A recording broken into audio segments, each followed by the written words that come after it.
I was listening to some of my local radio stations this afternoon while I was in the car, and one of them in particular is Z100, which is part of the iHeart Radio Network for those of you not around the East Coast, New York area. And I was listening to some of the songs, and I noticed something about them. I noticed I heard these songs plenty of times before, and I was asking this question in my head: why do these songs get played over and over again, but yet some of the most loved songs of the year from publications like Pitchfork and Consequences of Sound don't get played? And after thinking about it for some time, I think I came to a conclusion about why some songs like that are not as well liked do better on the charts, while the songs that are great critically not so much. And the answer to that is, I think, a couple things. Now, first of all, let's get into the mindset of an average radio listener. An average radio listener, I think, first of all, it's not one type of person. It's many different types of people. But I think, if you had to really pinpoint it down to the people who often listen to the radio the most, it's often young people and families that often listen to the radio. Because if you think about it, radio music is censored, is since due to radio codes about what could be said on it, whether or not, and also the kind of topics. Because if you listen to an average radio song like Katy Perry or G-Eazy or even the Chainsmokers, the topics that are usually talked about are romance, about trying to get the money, or really even just trying to succeed in life. And they're all usually pretty happy, pretty joyous. At least back in the day it was, and still to this day kind of.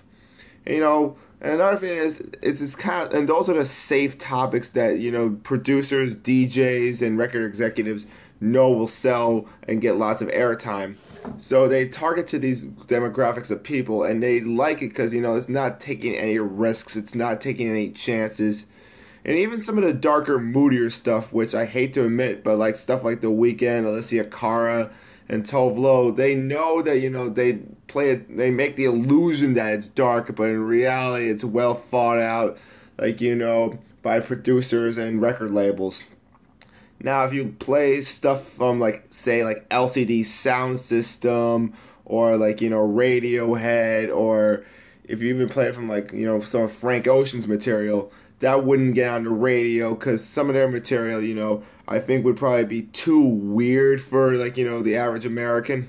Because if you think about it, all those artists that I just mentioned, they make art that is groundbreaking, that really challenges the way we think about music and about what we hear, or the meaning behind lyrics, or honestly the meaning behind what sounds like. It really pushes the innovation category. However, I feel like that, record executives and other producers, again, I'm not saying all these people are terrible and that all these people, think that we're all idiots. I'm not saying that at all.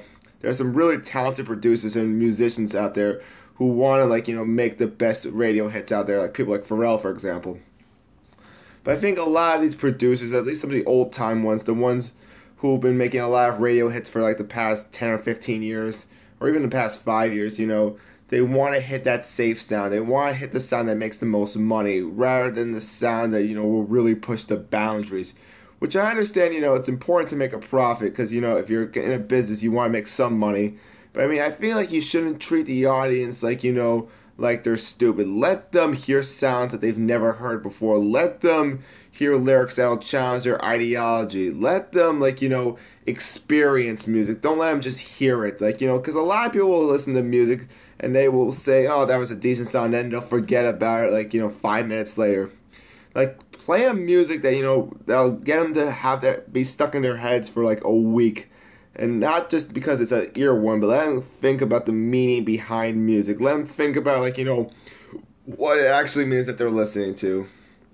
So I think, overall, I think that, the music that we listen to on the radio, not all of it is terrible, but I think a lot of it's generic. And I could go more into this if you guys want me to, but the point is, I think that, we need to listen to, us, the audience, we need to listen to more music that gets out of our comfort zone necessarily. Now, good news is, thanks to sites like Spotify or Apple Music or even, Tidal, we have a greater access to this more out of genre and more deep focused music than ever before. But I mean, I think like once it hits the radio level, then that's where we'll see the biggest change. Because the radio is probably like the biggest source of music for everyone. Because it's not only because you don't need an internet connection, you don't have to pay a monthly fee for the radio.